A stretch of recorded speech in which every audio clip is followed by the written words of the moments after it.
Join us this new year for new conversations at the Commonwealth Club.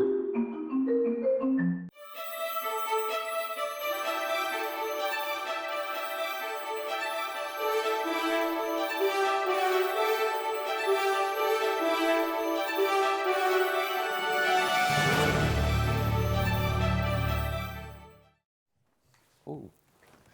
You must know this feeling. You were just sitting in this chair the other day, I right? was sitting over there, that's right.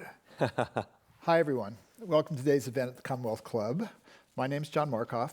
Once upon a time, I wrote about technology and science for the New York Times. And I was here not long ago in that chair with Paul Saffo in this chair to discuss my recent biography, Whole Earth, The Many Lives of Stuart Brand. Today, I'm pleased to be joined by entrepreneur and inventor Tony Fadell to discuss his book, Build, an unorthodox guide to making things worth making. Tony is an engineer and an author who led teams behind the iPod, iPhone, and Nest Learning Thermostat, 3 of Time Magazine's 50 most influential gadgets of all time. He's authored more than 300 patents and invested in or advised at several hundred startup companies. In Build, Fadell uses case studies, interviews, and 30 years of tech industry experience to examine what makes up effective leadership, vision, and problem solving in a competitive business environment. Further, by learning from the untold stories behind the devices that make up our everyday lives, which is the ones we're interested in, Fadell explains how anyone can become a better business leader.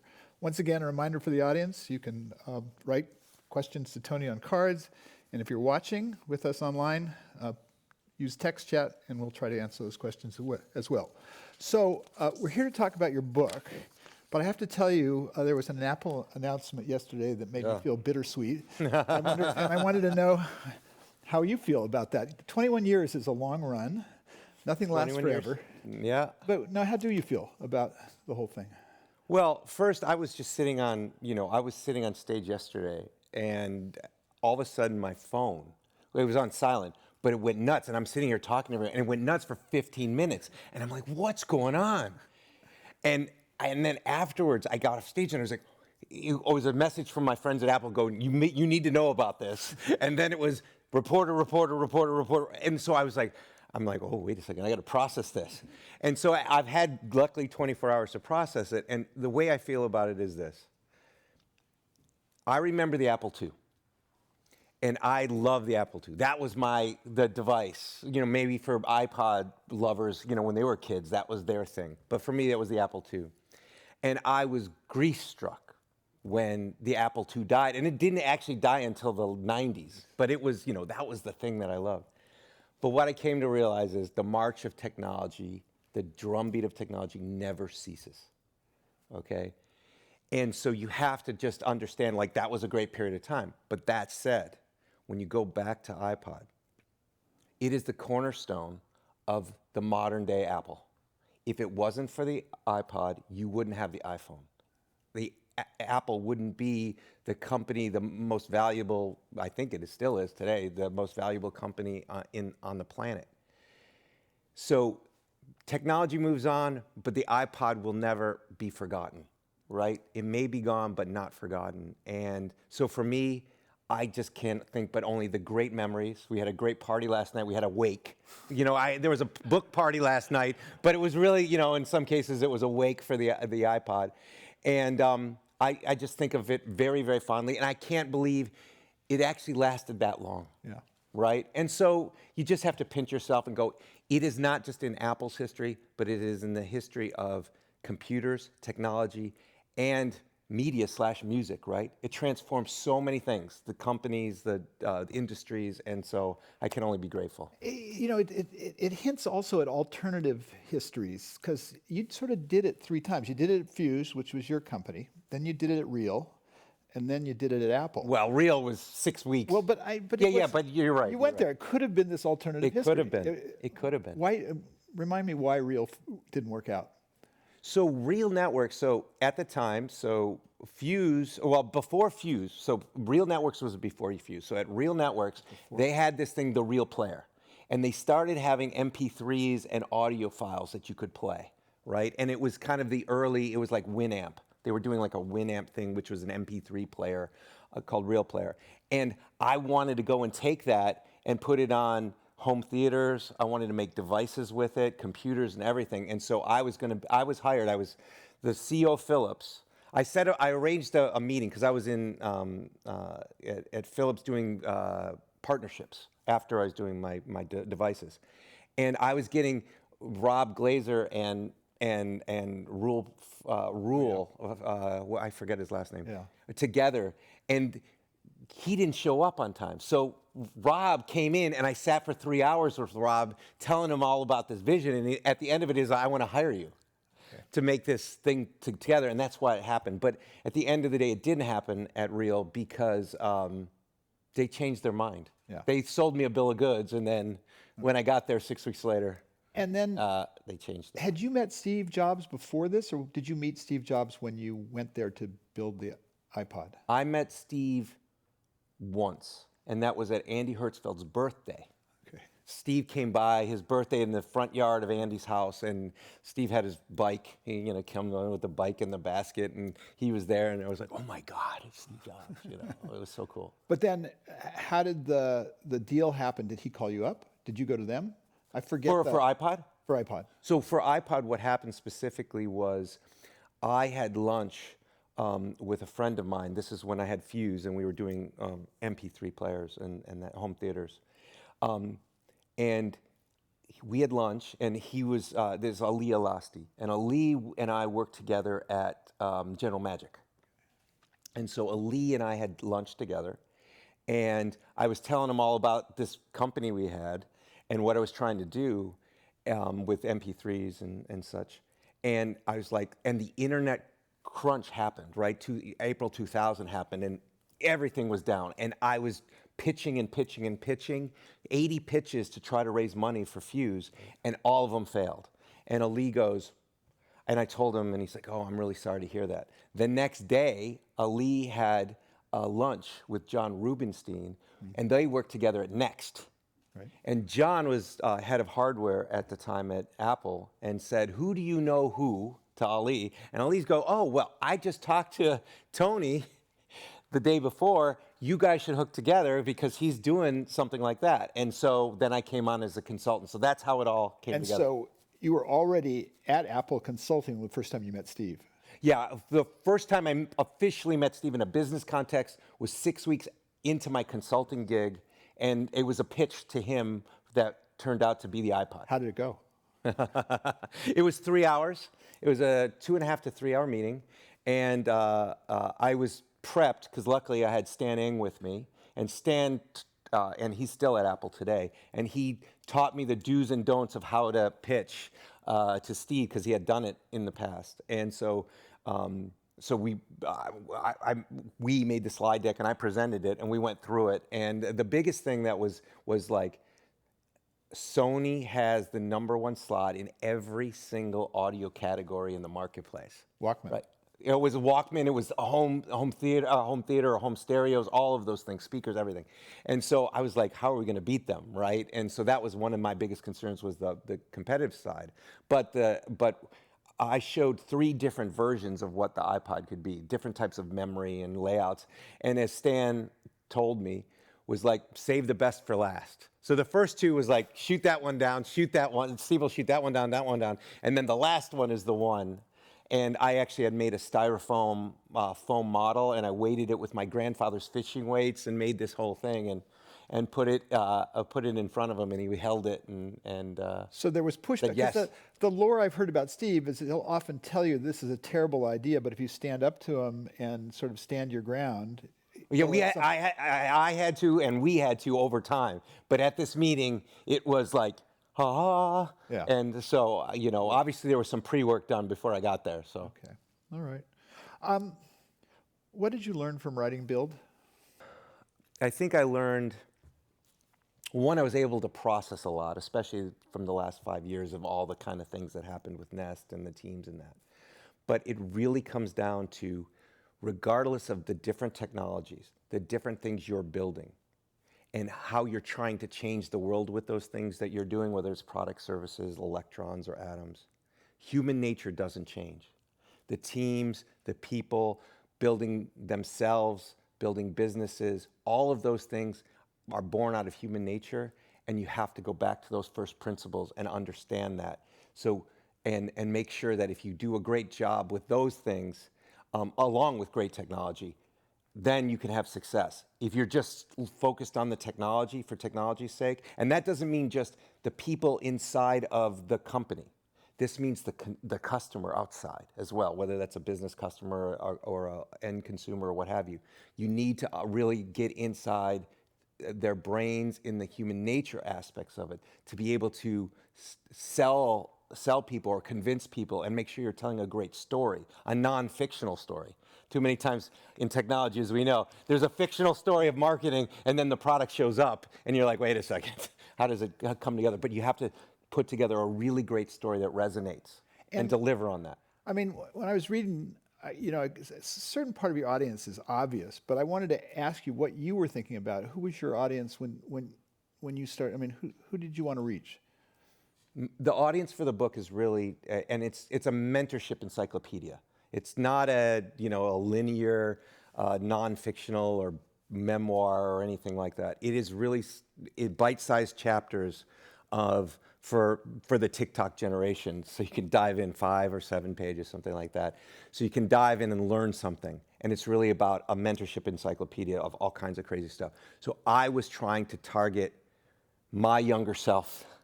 Yeah. I was trying to target what did I learn and how did I learn it, and those lessons learned, and trying to help those who are in high school or in college or just starting out in their careers to see forward of what it can look like, the good and the bad, of all of these different phases of building yourself, working in teams, growing teams, growing products, and growing businesses, and working both with the human nature and politics inside of companies, as well as how to think about consumers outside. So that was really the audience that I was trying to target, but it's definitely a broad audience, as well as tech fans and all the other stuff. But it's a broad audience, but it's really meant for that initial in your career. I was thinking, so clearly there is this sort of mythology or the lore around startups. You were speaking to that, but then not everybody starts a company. No. Some people go to work in companies. Is there something for?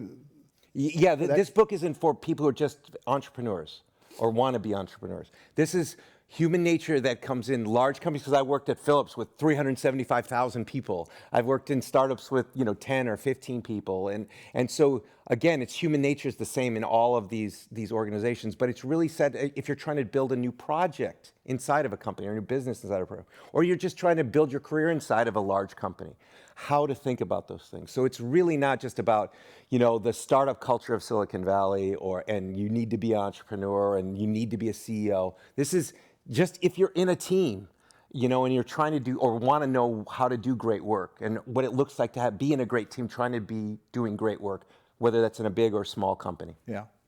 I read a draft, and I haven't gone back and read the whole final product yet. But there was a lot of editing. We left 300 pages on that. But the thing I have to give you credit for is this sounded like Tony.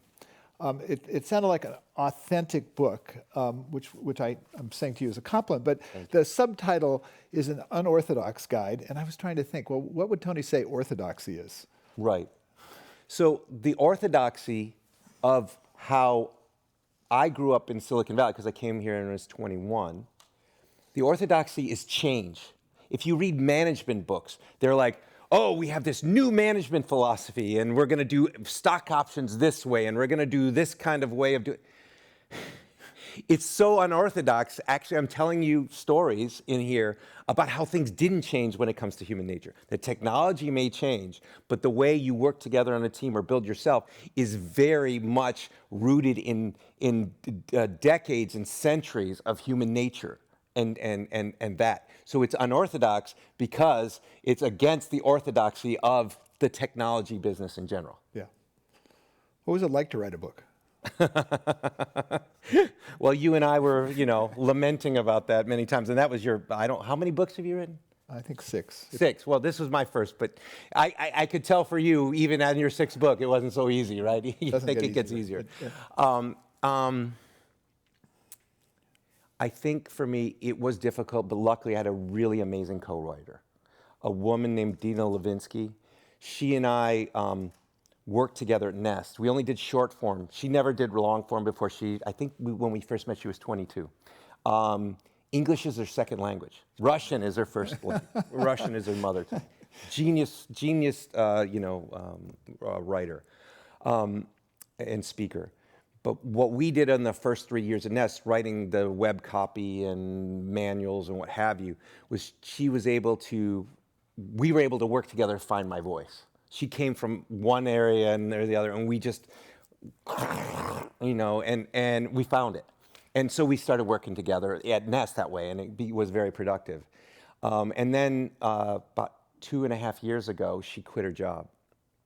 And I was like, and I've been having this thing about writing a book in the back, right? You know Brockman. Brockman's bugging us always, another book. He's bugging me 15 years to write a book. And so he's like, I think I understand what the book should be, and I think I know who I want to partner with. Because in the book, I actually say, if you're going to do something hard, you should probably have a good partner alongside. And so Dina was that, and we worked really hard, passing things back and forth. This wasn't just telling something and coming out, but we spent 6 to 9 months just on the formatting of the book, because it really is trying to be an encyclopedia and trying to think differently on how these vignettes are told and this advice is given. So we worked on that, and then because she knew me for so long, and we had gone through the ups and the downs of Nest together and families and all that stuff, that we really bonded together. And she's even told me, she's like, people have approached her because the book is our product together. Well, would you come and do this with me? And she's like, I don't think, because we have that relationship. Yeah. And so it's special. You talk about partnerships, and you also talked about sort of startup partnerships in the book. And it reminded me, I've always thought that the canonical Silicon Valley partnership was Steve Wozniak and Steve Jobs. And then I thought about you and your partner at Nest, Matt Rogers. Matt Rogers. And actually, the first question, there's a lot in that, having a partnership and what. So let's start with Matt and you. What did you both bring to the equation in starting Nest? Nest. I think for me, the big thing was I had gone through 10 years of failure in Silicon Valley. Then I had 10 years of crazy, crazy times at Apple, right? But all of it was hard work all 20 years. And I was at that time, I was 41, something like that, 42. And I was like, and I had started, I think, 7 or 8 companies in my, and as well as build divisions. And I was like, and I was really financially, adjusted, so to speak. And I was like, do I really want to go into this? And so I had this idea, and I really thought it was a great idea. But then I needed someone to work with that I knew that I could trust. And I saw, because Matt was an intern he was our first or second intern ever on the iPod team. And I loved him. And he rose through the ranks so quickly and became a manager. And he's just natural, and he's just a smart guy. And I noticed that in him. And so he was always asking me questions and advice and everything. And so when he approached me and he's like, what are you doing now, Tony? What are you doing? And I said, I got this idea, but I'm not sure if I want to do it. And we go into the book about that. And he was like, we got to do this thing. We got to do this thing. And I was like, okay, I think now I have the wind at my back, so to speak. And I have someone who's like, when I'm up and he's down, I can pull him up. And when I'm down, he can pull me up. And it was really 2 different generations in a way. And he could bring certain talents in, and I could bring certain talents in. It was that multi-generational, multi-different networks that could come together to make Nest happen. But you're both technical. One of you wasn't a marketing guy. Yeah, Matt was at the time very much that. But for me, okay. I had learned through the spectacular disaster that was General Magic to start learning how to storytell. Yeah. Instead of talking about what, talking about why. That was the big shift. And so at Philips, I was focused on the why. Yeah. And then we had a critical success in the product. People liked the product, but we weren't able to do a great job of marketing or sales. So I learned through that disaster. One is talk about the story and then get the story out there in the right way. right? So each time, and then I watched it perfected it with Steve, and I started to meme that and really learn and tear apart what was going on. So I was working on the why and all of the marketing, sales, all the other, and I have obviously technology too. He would bring up the technology piece, and we would work together so I could help him grow and to be a really big, engineering team leader, and I could go and do this a whole other area. So it was a really great combination. But it was trial by fire for me in marketing and all that stuff because I had to learn it. You put that in the book. I had to learn by doing and really talk to some great people and mentors to help teach me and show me what I thought was the right way to do it, and give me confidence that I actually had the right ideas. Yeah. Right. In Silicon Valley, corporate cultures have always been unique and interesting. and so I want to go backwards first because there was, General Magic. I want to ask about culture in the sense of General Magic was one of those companies. There was a proliferation of companies and people, young engineers who grew up out of Macintosh. I mean, it's sort of, there was not only the technology was evolving, but there were people who had worked on the Mac team and the related things who had this vision of this pirate thing that had happened. Right. And so what was unique about the General Magic culture? What did you take away? Well, for me, it was also the first time I was in a real culture of building compared to because I came right from school. And I had my own startups in school, but I didn't have a team who really knew what they were doing. So at General Magic, the culture was really, as you say, pirate culture. We had a lot of people who had worked together, right? Either on the Mac or in system software subsequently, younger people who were working on that. And so the culture was like, we can make anything, right? We can make anything, and we want to make something that we believe the world will need. So we were making things for ourselves. We were making the iPhone 15 years too soon. Yeah. So no one understood the pain we were solving, not even ourselves. We just thought it was cool. So we get to work in this great sandbox. We also decidedly, and this is how I learned, and then unlearned it very quickly, which is we didn't need managers. We're going to all do this together. We're going to all bond together, and it's just going to be a great world, and we're going to figure it out because we have heroes leading us who designed the Mac and stuff. And what was supposed to be a 1 year or a year and a half project turned into 2, then 3, then 4-year project, and it just kept getting bigger and crazier. And through that, I learned that management's absolutely necessary, or I should say leadership in a way, much more than management. That we have to have constraints around us. We were kids in a candy store. Everybody said we were going to take on the world, we were going to beat Microsoft, everything, but we had no constraints on money, on time, whatever we wanted to do, we could do. Yeah. And that I learned was we need to have leadership, we need to know why we're building it and who we're building it for, the whole story, and we need real constraints. Yeah. Was there a moment that you realized you were a decade too early? What was that moment like? Was it one point in time that you went from we're going to invent the future to the future's not ready for us? I think it was right around, I didn't know until probably early 2000s. Yeah. Because then mobile networks were, General Magic, if you don't know what it is, you should watch the movie. It's a great movie. It's incredible lessons learned there. But it's great for anybody trying to learn, especially young people. When General Magic was doing what it was trying to do in the early 90s, there was no internet, there was no Wi-Fi, there was no mobile data. Most people weren't even emailing yet. If they did, they had corporate email. We were doing downloadable games. No one knew what that was until 15 years later. We were doing travel, trying to do travel. The vision was so broad, right? Commerce, community, and communication, something like that. So it was all there. But the fundamental technology was not. And so we were conjuring these things up, and it was going to be the right thing. But it didn't take until we got all of those things to come together in the early 2000s when it all cemented, right? And we didn't have the internet, right? So now you were like starting to see, we're booking travel and we're doing e-tailing and all that stuff. So we were just really ahead of our time, which was amazing to learn from, right? Yeah. But that was... I don't know. I think inflation adjusted, it in 1991, over $1 billion was So that's a familiar Silicon up Valley in story. flames. So you came to a company that had come out of Apple culture, Yep. and you went back into Apple, a new Apple, well, sort of a new old Apple culture, Apple under Steve. Mm-hmm.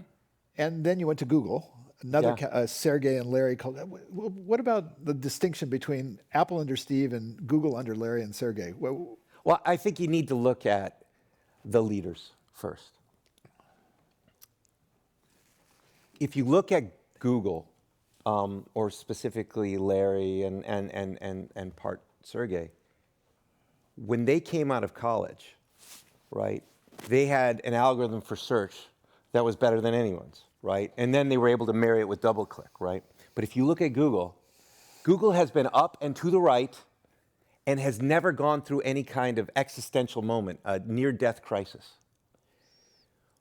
It has been just a cash-generating machine, all right? If you look at Steve, you can look at Apple, but let's look at Steve.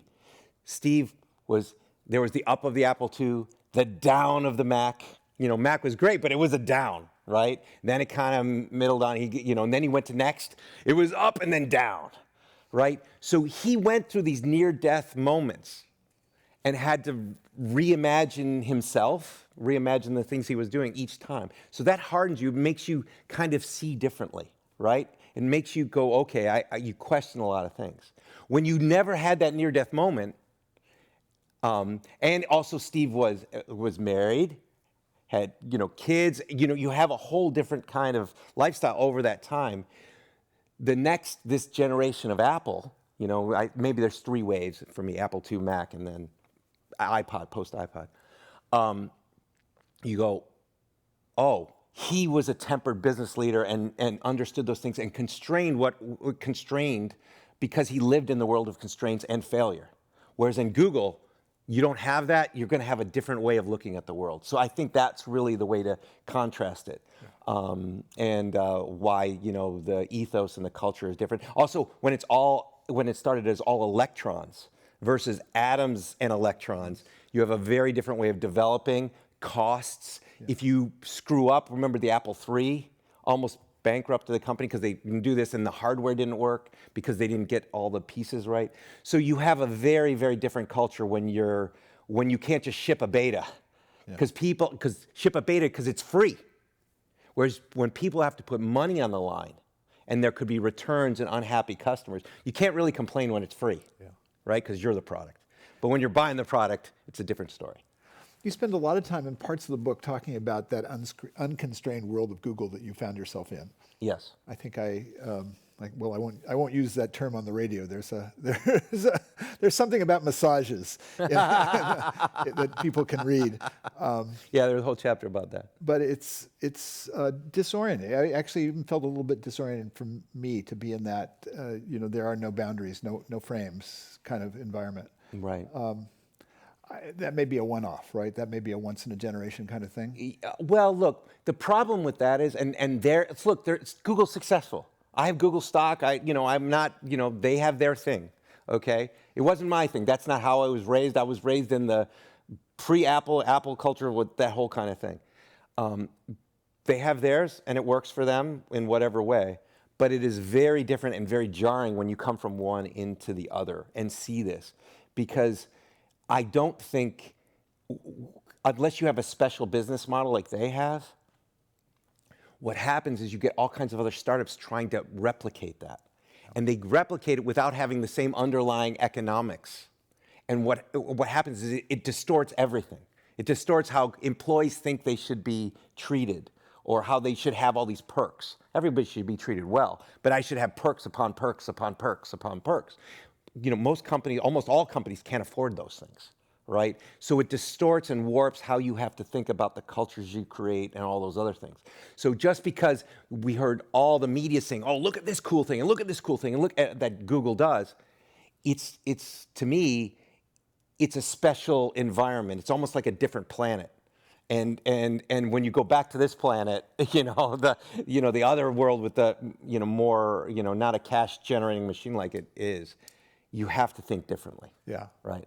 What drove it home to me was you have this example of someone standing up in an all-hands meeting at Google and complaining about the fact that their favorite yogurt is gone, and I just thought that's a world that I don't really know. Exactly. You know, like, we're talking like, you know, each week it's 60 to 80,000 people, maybe even more now, get on around the world, get on, and this person's asking a question. It's like, why don't we have the yogurt that I love in the refrigerator more? You're like, really? I'm like, that's what we discuss here when we have 80,000 people? Like, how much is this meeting costing us per minute? You know, it's just a different world. Yeah. So one of those things that I took away from is you focus on advising people to look for something that is, I think it's the idea is meaningful. So you want, you know, either in, yeah. So how do you find your way to that, and how hard is it? I mean, it's sort of an easy thing to say, but in this world. Okay, let me give you an analogy that seems to really work, because meaningful is very vague. But there's a big difference between a vitamin and a painkiller. A vitamin, something you could take, and maybe it will help. Not everyone takes them. But if you have pain, you want a painkiller, unless you really are, you know, a glutton or something like that, masochist. So meaningful to me means pain. Maybe it's pain that you've habituated away. You saw it a long time ago, and now you just go, oh, that's the way the world works. Or there's pain that you have just right now that you experience every day and that you're running into. And so I always target that. Because when you target pain, you can remind people of that pain if they've habituated away, or they see it, and you can say, there's a solution for that, right? And that is a great way of getting customers to resonate with what you're trying to solve. Now you have to solve in a special way that's both emotional and rational combination, and deliver on that so it's not a non-fictional story, you know, but you need to start from a point of view where you're fixing something. General Magic wasn't fixing pain, right? We were impressing the geek next to us, right? You need to go back and say, what are a lot of people having pain, and how are we going to solve for that? Actually, that speaks to me very directly. I'm renting a home that has a thermostat that fits directly into that pain-generating concept, but doesn't have a Nest thermostat. Yeah, well, I think that's what we were trying to solve. Yeah. So at a certain point, you left Silicon Valley. 7 years ago. It's become a fad recently. You were early to leave. Pre-Trump, pre-Brexit, pre-Macron. Yeah, all of the above. Are we at that point that the party's over here in Silicon Valley? You know, it's one of the things that people speculate on continuously. Is there a point where Silicon Valley is not what it has been for decades? Are we at that point? Well, let's separate the financial stuff that's going on. Yeah. But let's talk about the innovation, right? Yeah. Look, the reason why Silicon Valley was for so long, and there's also Boston, you know, in that hub too, was because we didn't have the tools we have today. We didn't have the internet. We didn't have open source. The culture and the tools to create Silicon Valley were captive in a local area. Since the open source movement, since the internet and capital seeing there, and the app economy and the smartphone economy, because people get computers in their pockets everywhere, and mobile networks, that technology has spread far and wide, right? Look at China. They were able to take open source and then do what they wanted to do with it, right? So the technology we've always talked about the democratization of technology for individuals. Now the democratization of the technology has happened for companies to be able to be created around the world. And that's why you see innovation everywhere, and why we've invested in 200 companies all around the world. They're not just coming out of Silicon Valley. Actually, and it's not just in the hubs of the world. This is happening all over, wherever the problems exist, right? And where these industry hubs are now. So it's not just about where the technology is generated, it's where these industries are, and that the technology is coming to them. So you really, I mean, you have a broad experience. You've seen Europe, you've seen Asia. I've seen it. Yeah, I lived in Indonesia. Is the era of innovation centers, like what Silicon Valley was emblematic of, over then? Is that what you're saying? No, because they're still being born out of universities. So a lot of the centers are coming out of the universities, and then you're seeing the talent come from there. And then there's these hubs like Waterloo. That's where BlackBerry and stuff. And Waterloo's now got all kinds of technology stuff going on. So there's still, where is the technology or the research being done? But now it's much more level playing field. So, but you're seeing this. You're seeing this everywhere. I was in Lisbon. No, I was in Valencia, and I was like, and I went to an optical photonics computing company, and I was like, what? And I was like, here's the beach. And I'm like, oh my God, this is amazing. And you start to see this everywhere, and and capital is now flowing everywhere. And so it's just not going to be as concentrated. It won't be the same as it was, but it's not like Silicon Valley is going to just go away, but it is definitely diffusing all around the world. Sure. So, I mean, you came from Detroit, you were in Silicon Valley. I often think about and what happened to Detroit happened to Silicon Valley. The Valley is now a design and marketing center. It used to be a manufacturing center. It used to be. Manufacturing is now, there's a supply chain. Outsourced? May or may not be working. That might have been a mistake. We're going to find out. Might have been. So there are these things called platforms, and platforms serve as choke points in effect. And there was this period, for example, I was spending a lot of time in Europe in 2005 and 2006, and it looked like there was more mobile innovation happening in Europe than there was in America. And it looked like, there was Symbian, there was Nokia, there was all this stuff happening over there. And all of a sudden, you were busy working away, and this thing called the iPhone showed up, and it just reset everything to the Valley, and there was this other choke point. What happened? I mean, how do you take that lesson and sort of play it forward? I often wondered whether the next platform like that was a choke point might emerge in Asia first. I mean, there was this sort of arc of things that moved in the computing from east to west. Well, not everything should be a platform, okay? So platforms only have a right to exist when you solve an application really, really well. And then lots of people on it, and you start to create an ecosystem, and you build, right? The iPhone wasn't a platform when it came out. The App Store came a year later and started to become a platform, right? So you always have to have an application and solve it really well. And then if you do a good job, then you can become a platform. So when if I look at automobiles, look at how there's 400, 500 automobile or mobility companies in China, all using similar parts and everything and changing things up because they have all the infrastructure there. All of those pieces have been democratized, right? And they can use them. The same thing's going on in Europe and everywhere else. I see a rebirth in Detroit or that area, because I'm working with this company called Magna. It's kind of the Foxconn. It's like the biggest manufacturer you've never heard of, and they design and build mobility products for all around the world. They have 350 factories and design centers. Where are their headquarters? They're headquartered in Toronto and just outside of Detroit.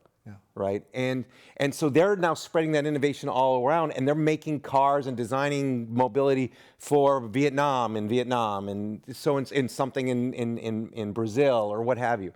So this stuff is reigniting all of these industries, whether they're older companies or new companies that were born out of the disaster of the corporate world or what have you. Look at look at all the startups. In the automotive industry now, so many brands, right? Now, of course, that's going to consolidate over time, but where the incumbents were or are, usually that's where it's great fertile ground for new companies to be generated because the technology's been democratized. They can leave those companies, start their own companies with the talent that came from the new talent that came from those incumbents, and can start a challenger against the big guy. And so this is just what happened with iPhone. It just didn't happen there, right? Because it wasn't still, that technology wasn't out there. But now it's happening everywhere. And that's what's so great, because so many problems can't just be solved by one mode of thinking that come out of one place in the world. Many different ways. When I was, last time I was in China was at the end of 2016, which was at the height of this entrepreneurial bloom in Beijing and Shanghai, just before it was several years before it was crushed Do you have a sense of, I mean, what struck me at the time was, a lot of people have talked about China stealing technology from the US, and what struck me is the thing that they stole was Silicon Valley's entrepreneurial culture. Being in the third ring in Beijing felt like being in Silicon Valley. Everybody wanted to do. I haven't gone back. Has that managed to survive whatever's gone on? Very much so. So we have to remember three things really. And the US is doing one of the three things, starting to do one of the three things now. The first one is the difference between the cultures is stark. Well, what they are doing everything for the collective, we are doing everything for the individual. Our laws, everything else is around that. So that's one big thing. I'm not saying their system's wrong or our system's right or vice versa. It's just that's the fact. The next fact is what they call sharing, we call stealing. Okay? And every time we sit there and say, oh, we're going to make this business together and everything else, but when you have fundamental different way of seeing things, again, I'm not saying they're wrong. What we cast that sharing as stealing, and that's wrong. For them, that's how it works for their thing. The other one is incredible government incentives. It's like the Silicon Valley of capital all over. Right? And it's all over the country. We're going to funnel this in. We're going to make chip companies. We're going to make 400 auto companies. We're going to funnel as much capital is to rise up, right? Now we're starting to see it. Oh, we outsource. Now we need semiconductors. Oh, now we need battery materials. And we need that. Like, we've been resting on our laurels. So we're going to fix that. But they have a whole culture around this to rise themselves up. They rose themselves up so much, some of them, that they got chopped off. Their heads got chopped off by the Communist Party because they're like, oh, wait a second, nobody challenges the government, right? So you better, be much more humble when it comes to those things. You have an investment company. Are you international and you're completely international? Or are you focused on Europe? What? We are on well, we don't invest in China because it's a whole different world. And did you try and get burned, or did you? No, we never did, because I had been going there for so many years with the iPod and iPhone and stuff. I knew it was a different culture, and I looked at it for a little while, never invested, and I was like, there was no pattern recognition. I can do pattern recognition from Silicon Valley to the rest of the U.S., North America, even Latin America, Europe, even Southeast Asia, India. I can pattern match. I can do that, but there I can't. So, but we have investments on every continent except Africa right now, and that's not for, it's just we haven't had the time. But so we see innovation everywhere, and we cross-pollinate different types of technologies or business models from one area of the world to another area of the world, and ways of doing business, and it's really fascinating and fun because there are smart people everywhere. It's crazy cool. And how much of your investment business is sustainability, or what you would call green? We have three pillars. We try to invest in disruptive technologies to help the planet, to help societies, and to help individuals' health. Those are the three areas that we spend time in. And we only want to work with entrepreneurs doing really hard things to disrupt the incumbents. Right? Because that's what I've learned, disrupting Sony or Nokia or whatever. If you have the right technology, you can go and change things in your direction, as opposed to having to, bounce off and get stomped by these big elephants. Right? Do things that they don't even understand, but challenge them. And so I think we have, maybe a third. And growing. It's a growing set is really around the climate crisis and what we're trying to do. And with Build, all the net proceeds of that are matched 5 times by me, and we go and invest in climate crisis businesses. So we're going to invest even more given this initiative, because we have an existential problem, right? And we have to solve it. And so we want to go work on those things that are really meaningful. There was a period when Silicon Valley was where green investing was this in the 90s, early 2000s, where it was fashionable to be venture green, but then it went away. You came to sustainability long after that, isn't that? No, I've been in Well, I did in 7th grade the feasibility of solar in metropolitan Detroit. Okay, so I've always been in it. That was my science fair project. I got second, I think, in Metro Detroit. Wrote a computer program on my Apple II to do all that. But anyway, so I've always been there. I've always cared about the planet. I started recycling in the 80s. And so Actually, Nest was a green tech company, Yeah. right? Nest was all about saving energy, and we called it saving money, but we were like, it's saving energy and not being wasteful. That was the backstory. And so what happened in the Green Revolution, and this is what I'm worried about, this next the Green Revolution we're in now, is that we started, and it became capital intensive, and you need to really understand that it was going to take a long time to see these businesses come to fruition. What showed up at the same time was the app economy and social mobile platforms. All the capital said, oh my God, what are we doing this for? It's going to take 10, 15 years to do. I can run and invest in this, and I'm going to get a return of XYZ in 3 years or 5 years, and it's going to be outsized, and we're going to have eyeballs all around the world. So all the money went there, and it was drained away from the green tech, right? And I'm like, that's why it's not that we didn't have good technology then or the right initiative, but the money flew to where the less friction was for the ROI, and everybody's like, yeah, that's great and wonderful, and so the world changed, and Ubers and all that stuff, right? Yeah. Fast forward today, because just before COVID, just before the pandemic, it was crickets in what we were doing. We've been investing in these climate crisis businesses now for 5, 6, 7 years before the pandemic. And everyone's like, whatever, you're just behind the times, dude. What are you doing? Like, get past it. I'm like, no, we have an existential crisis. It's just a matter of when that you're going to wake up to this versus if, right? And so we just kept that thesis, right? COVID happened. Well, Greta Thunberg happened. That was the start of it. And then COVID happened. And then all of a sudden it was like, oh, you got to worry about this stuff, right? And then the Ukraine and the horrible tragedy in Ukraine. Everyone's like, oh my God, we got to get away from this energy, because we were bearing all this stuff going, oh, it's going to be fine. Now we see what really happens because it's come to light. So now the industry is moving in that direction very quickly.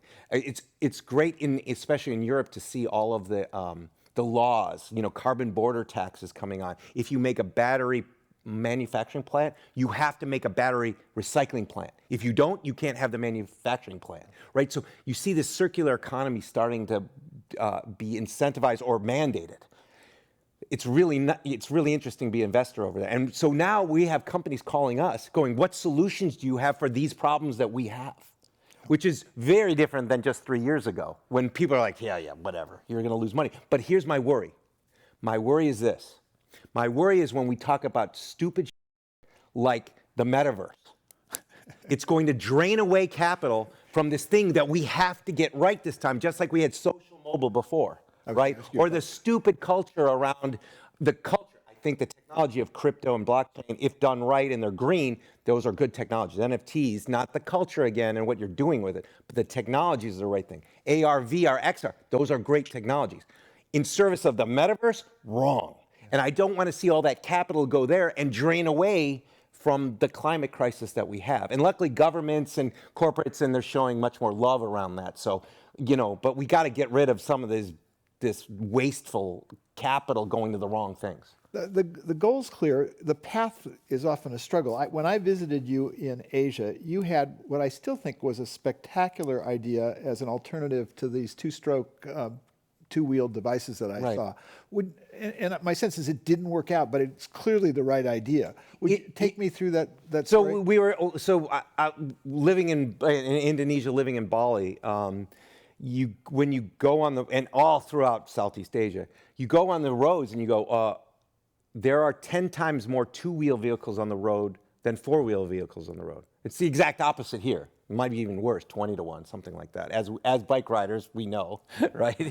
But when you go there, you're like, oh my God, why hasn't all of these things been electrified? Everything makes sense to be electrified.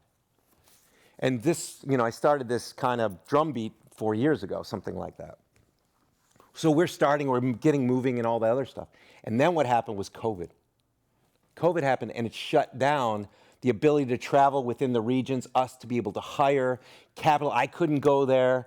All these things happened, and then what happened was the big industries woke up to that. And so they started making that change. So when we were going to try to make kind of the Tesla of two wheels,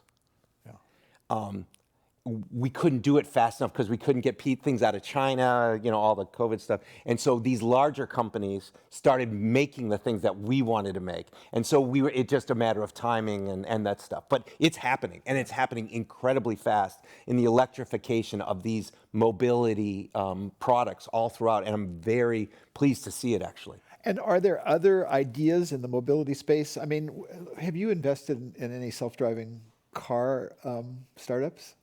No. Or what about Well, no, I invested in sensors. Yeah. Lots of sensors and compute and other things of that nature, because we need those not to replace people, but to augment people to make safer and safer driving, right? Or more efficient driving, transportation. So for me, I'm all for the lower level stuff. This self-driving stuff we're seeing. We were told, our friend Sebastian started in the, 2008 or 9 or whatever, and it's been going, and we're like, oh, it's going to be there. Elon, 7 years now, self-driving is coming. It's still not there, and I still don't believe it's going to be there, and it's there for a lot of reasons, and it's not going to be here. You have to learn to crawl before you can walk, before you run, and everyone's like, oh my God, self-driving, we're going to be on the roads, and we're going to be on urban inner cities and all. It's freaking. The technology has to go through the same kind of maturation cycle, just like people do. Absolutely. I have to tell you about, I don't know if you've seen this, but San Francisco is a city where they're letting Waymo and Cruise now drive cars without humans in them. And there's a wonderful video of this homeless guy basically playing a matador with a Cruise. And it's just like so obvious that every high school student in the world is going to do this as soon as these things are out there. And you can hack them. You're going to hack them. Just like there's graffiti, you can change the signs and make signs that don't exist, that don't really relate to the real world. And these things get confused. And so we have a lot of stuff we need to do before it's self-driving the way everyone envisions or is pitching you, just like they're pitching you on the metaverse. Yeah. It's complete. Globally, how about self-driving buses as opposed to self-driving cars? Are you seeing slow-speed self-driving buses where you know the route really well? Absolutely, that's a great thing. We have self-driving trains today. They just happen to be on tracks. Self-driving buses is the next kind of step up. We have self-driving planes, right? But you don't have traffic and people and matadors and signs in the sky and stuff like that. Yeah. Let me bring the audience in. First question is: are there any innovative designs from the pandemic that have stuck with you? Innovative designs from the pandemic. I mean, things that have emerged to deal with the pandemic, I think is what they're asking. Oh, to emerge to deal with the pandemic. Well, I'm seeing a ton of in-home testing going on. Actually, we don't see a lot of the COVID is going crazy in the U.S. Like the number of people have told me they have COVID in the last 10 days has been worse than during the pandemic because we're out of it. And so a lot of people are self-testing and nobody's reporting it. So we're not even seeing the data. So yeah, there's a lot of that technology going on. I see, for me, it really cemented the fact that we don't have to go travel everywhere. We're Zooming everywhere now, and we don't always have to be, together. Even if hopefully we have a human connection, but we don't have to be together physically to continue that.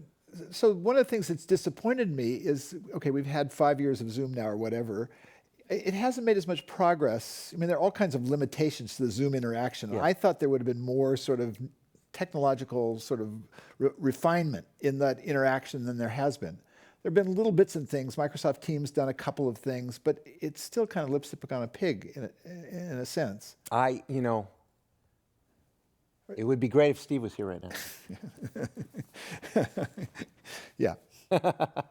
Here's an interesting one. What's the single best piece of business advice you've ever received? Single best? Yeah. No. Say no. Say no. Everyone usually says yes, yes, yes, and they want to be, they want to get not seen as someone who's always negative. Oh no, that doesn't make sense. You have to say yes, and you have to focus on those yeses, and you stay really focused on the yeses, but you can say no a lot, right? And that's okay. but you need to say no, and so you can refine and you can really get to the problems and constrain yourself. Because if you say yes to everything, then you have less constraints. Yeah. So the more times you say no, but yes in the right instances, then you put constraints on you so you really focus. Because that's like people who like buy baskets of stocks and everything else. Like, okay, I'm going to just play the market versus really being committed to one thing and really seeing it through the ups and downs. You talk a little bit about managing in the context of being and the distinction between a mission-driven and a control. Does this fit in there as well? It kind of does, doesn't it? Yeah, absolutely. Look, when you are on a mission and you are dead focused and saying, I'm not doing all this, but this is what we're doing, and we're going to do this absolutely right, and we're doing it for the customer for these reasons, and you focus on those reasons, and you focus on the work, and you're saying we're doing this for the customer's benefit, it's okay to be micromanaging on the details that touch the customer. It's okay to push teams to find better solutions to things. You can't be a bully. You can't be demeaning to people. You can criticize the work. You can't judge the person, okay? And some people might not be in for that environment. That might not be the environment for them. They're probably great people. They just need to be in a different environment. But when you get that kind of dividing line and you understand it's about the customer and not the who are ego-driven, but you're customer-driven, mission-driven, and you're trying to do the right thing to grow your team to really focus on those things, that is when, and you're not hurting people along the way, right? That is when it's okay to be incessant and not and stop and unrelenting on those things that really matter for the customer. You can't micromanage every detail, let people do that, bring on their best ideas, and enable them with their ideas and integrate their ideas when they make sense. But you need to have that kind of laser focus to be able to change the world if you have a really big idea or even a small idea, to get that non-fictional story told that is revolutionary. So how do you integrate that into the Future Shape? And I mean, Future Shape is supposed to be about mentoring and coaching as well as just traditional investing, right? So right. We call ourselves mentors with money. We're not VC. We have no LP capital, no third-party capital, anything. Is that so you take that philosophy and you push it down into the people you've picked as leaders? Is that the way? Well, they pick us too, right? We select each other. But yeah, I'm like, they're like, we really want money in your time. And I'm like, be careful what you wish for. Seriously, like, you could talk to the entrepreneurs, they'll go, man, they kick, right? But that's what if you don't see it and you talk to them and you say, look, and that's why I wrote the book, was so they could read these things and go, okay, this is what it takes to do these things. It can't just be all love and nice and da-da-da.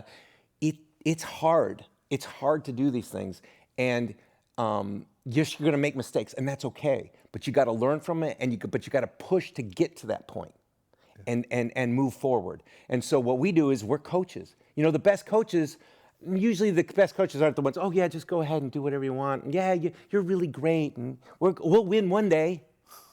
It's those ones who go, come on, we got to get up. I know you can do better. I've seen you do better. I know you have the talent. I've seen this before. Just let's work on this. Focus on that. Bill Campbell was great at this. I was going to ask you about, was that Bill Campbell was great at this. He knew nothing about technology. Yeah. But he knew how to find what moves people, what moves teams, and help them focus and drive them, right? His nickname was the coach because he was really a coach, a football coach back in the day. That's what people need. That's what great parents are for their kids.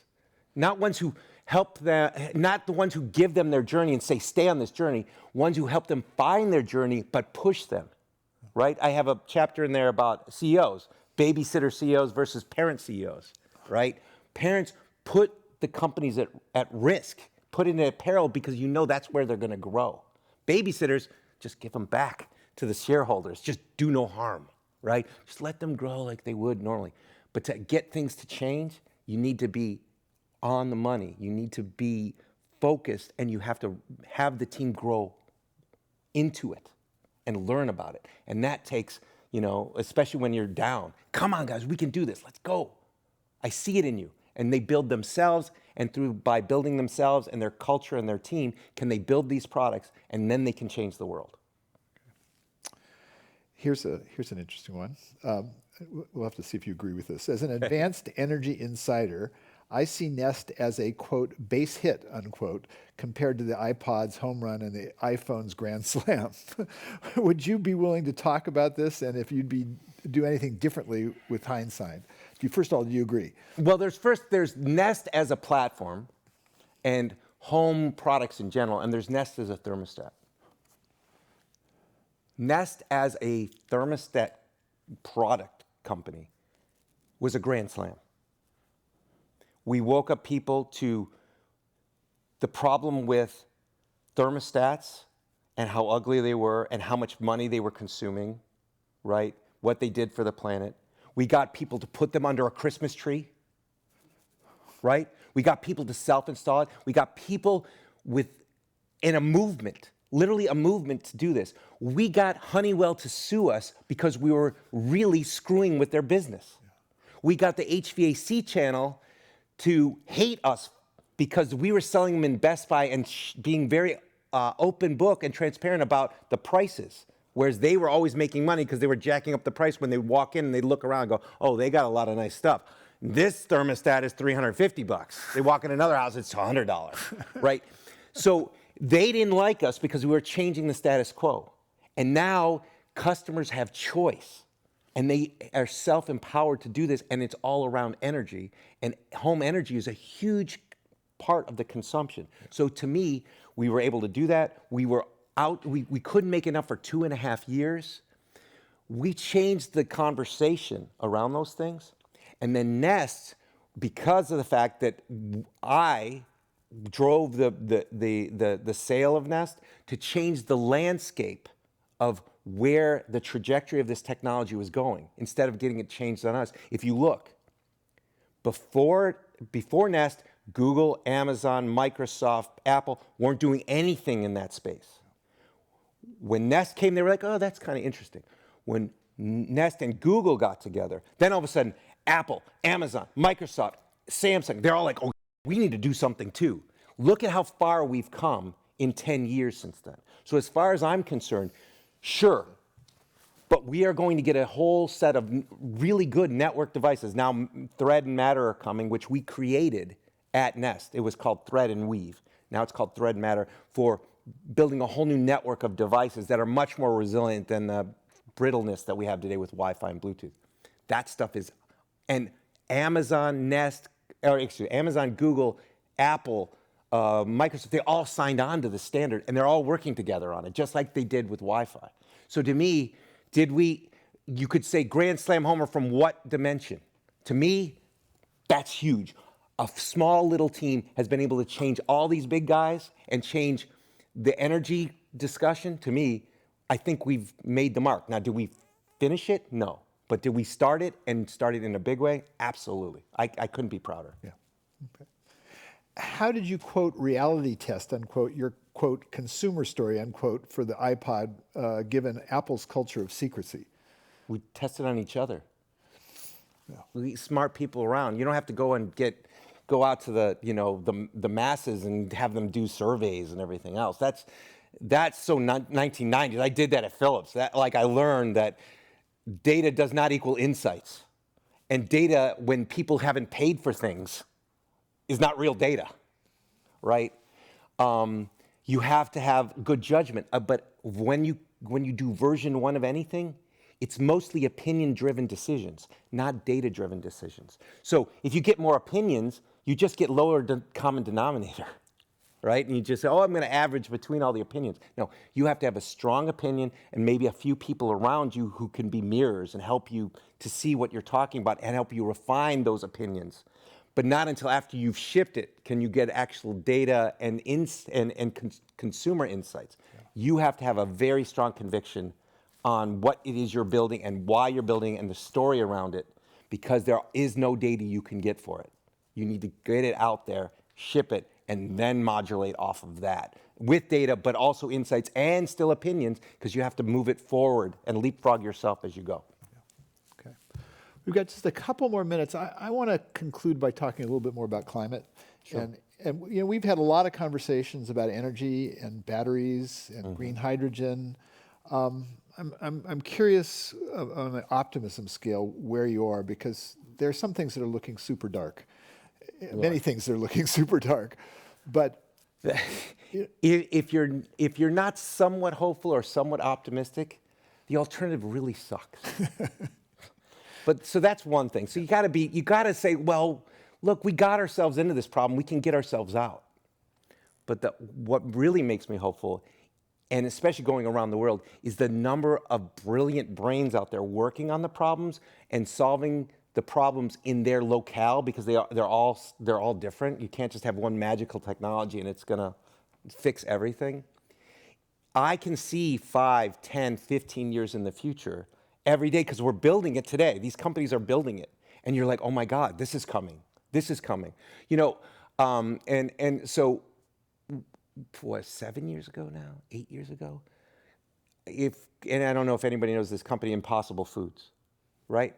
They came, and it was 4 people, and I had the little thing, you know, they made me this little quarter-size thing, and I think they said, oh, this thing's cost like $25,000 to make for you, you know, and they told me the story. Well, look now, Impossible Foods and the whole plant-based foods industry is started. You're seeing it in all the grocery stores. I was hopeful then. I was like, now it's become reality. We have so many of those seeds have been planted, and we're lucky to be a part of those journeys. There's many of those other things that are going to be materializing over the next 5, 10 years. And with the will of customers, the will of governments to actually go incentivize and bring these to light and try them, not every single one's going to be successful. But there are enough of them there that make me very hopeful and optimistic, because I can see the future. I want it to come in faster, right? And we need to deploy it. And what we really need, and I hate the war, but the war has accelerated a lot of this stuff. Yeah. And it's made us go, how are we going to do this differently? And that allows us, now we say we have a common enemy, right? As opposed to, oh, it's so hard to make change. But when you have an enemy, oh my God. So, you know, I don't want to have that happen, but thankfully, that's the dark silver lining of all of this, is that it can make this change happen, and happen more rapidly. And once we see a few things, then all of a sudden it becomes a snowball, and we can roll it out everywhere, because everyone can say no, no, no. But when you actually understand a lot of things like the hydrogen economy, new materials, you find out it's not just better for the planet, it's better for business. Yeah. It's way better to do business. You can make more money and better margins and stuff. And you're like, oh, it's a win-win-win. Why not, right? A great note to end on. I think you're going to sign some books now. Join me in I hope thanking so. Tony for being here this afternoon. Thank you, John. Thank you. Thank you. Thanks, everybody.